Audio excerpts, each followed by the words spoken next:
PCB designing is a two-stage process. First one, we design the schematic for the PCB, and then later we convert that schematic into a PCB layout. So this PCB layout is again a two-stage process. The first one is component placement, and then the next one is routing. Okay. Component placement means in the exact dimension, the exact board, where exactly you wanted to place your component. So that is what we mean by placement, where to place.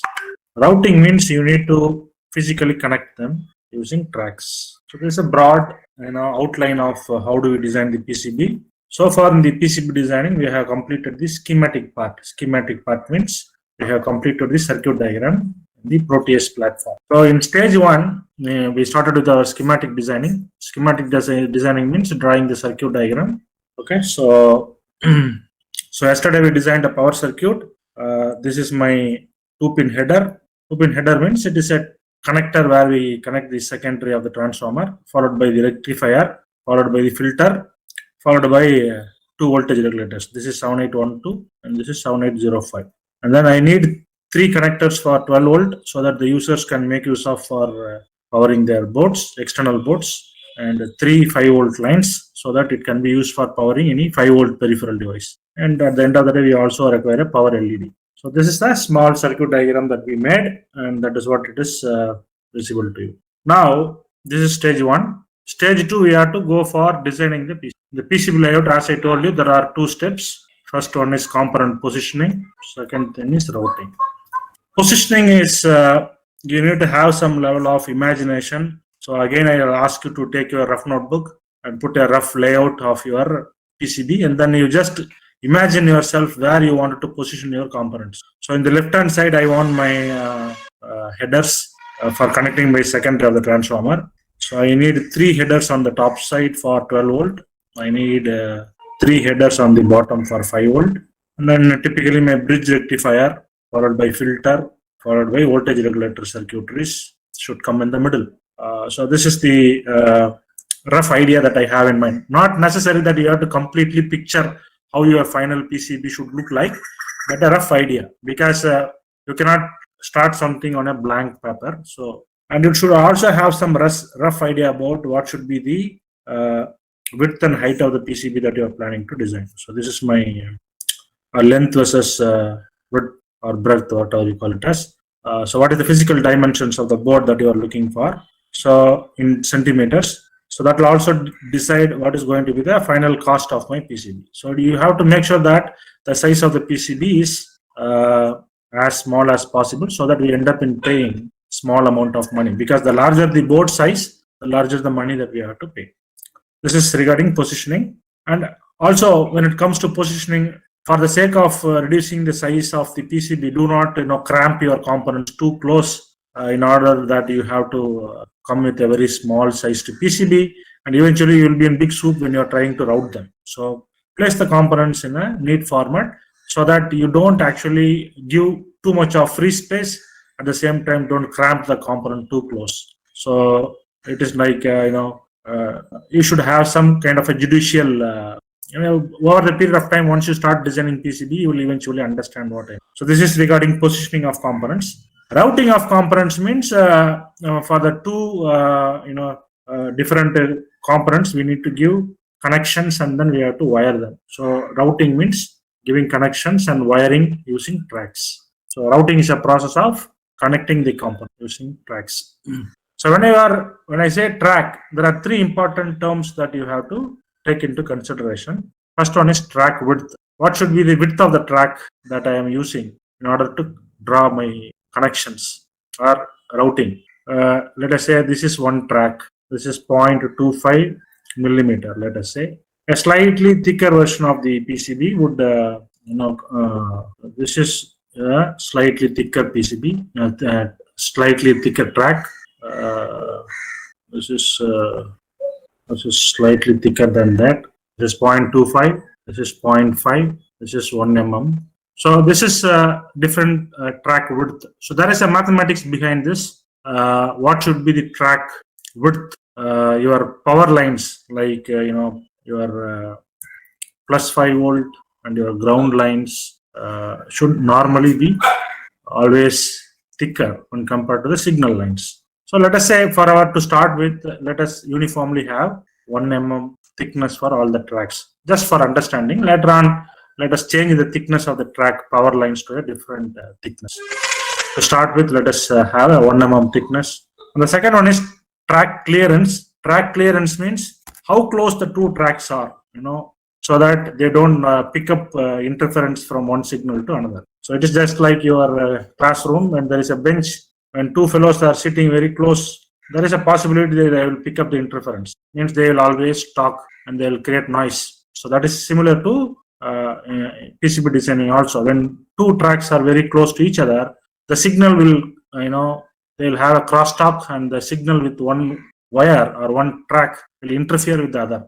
So there should be some physical clearance needed for two tracks. Okay, so there is again calculations involved in this. I'm not getting into the details of that for time being, because my focus is to teach you how to design a PCB. Once you are comfortable with that, later on we will get into that. So the track clearance, the thumb rule that I want you to understand is the minimum clearance that is expected in between trackness should be at least greater than or equal to the thickness, which means if the thickness of the track is 1 mm, the clearance between the track should be at least greater than 1 mm. If the track is 2 mm thickness, then the clearance between the next track should be at least greater than 2 mm. That thumb rule you will have in mind. And the third important component when it comes to track is how the tracks bend.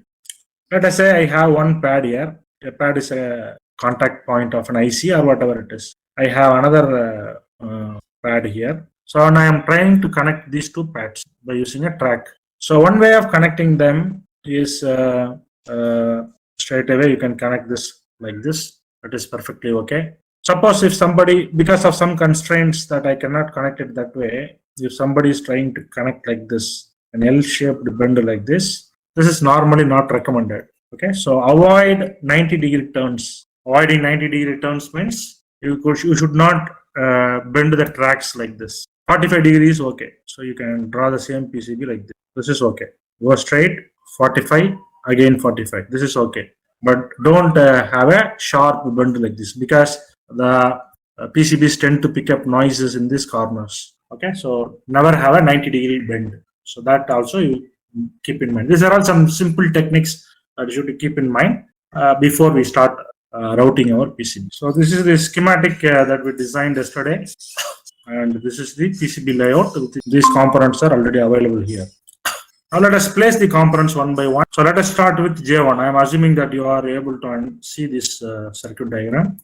So I want to start with J1, which is the leftmost jumper or the terminal block. So where is J1? So this is my J1.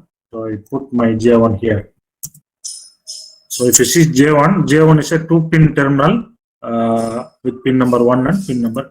So the next thing that I want is diode D1, D2, D3 and D4. So I take diode D1. So this is my D1. If you see that, this diode would look like your physical diode that you see in your lab, because that is the difference between a schematic and the PCB. A schematic is different and the PCB is different. PCB always has the actual shape of the component. Then comes my D2. So if you see why I am rotating this D2, if you see D1, the negative of D1 is going to the positive of D2. So which means it is okay, you can keep it as it is, or you can just rotate. The moment I place the component, the PCB layout is showing me the existing connection between the two. So that gives me a rough idea that it is okay if I turn this, so that these two align themselves. So I am putting D2 next to it. Then comes D3 and D4. This is my D3 followed by D4. So I have completed the bridge rectifier part. So when I am putting the components, you can see that there are connections already existing. They are the physical connections that we made in the schematic. Those connections we are going to convert into PCB tracks. So once you complete the bridge rectifier part, then comes the capacitor. So I take the capacitor C1 and I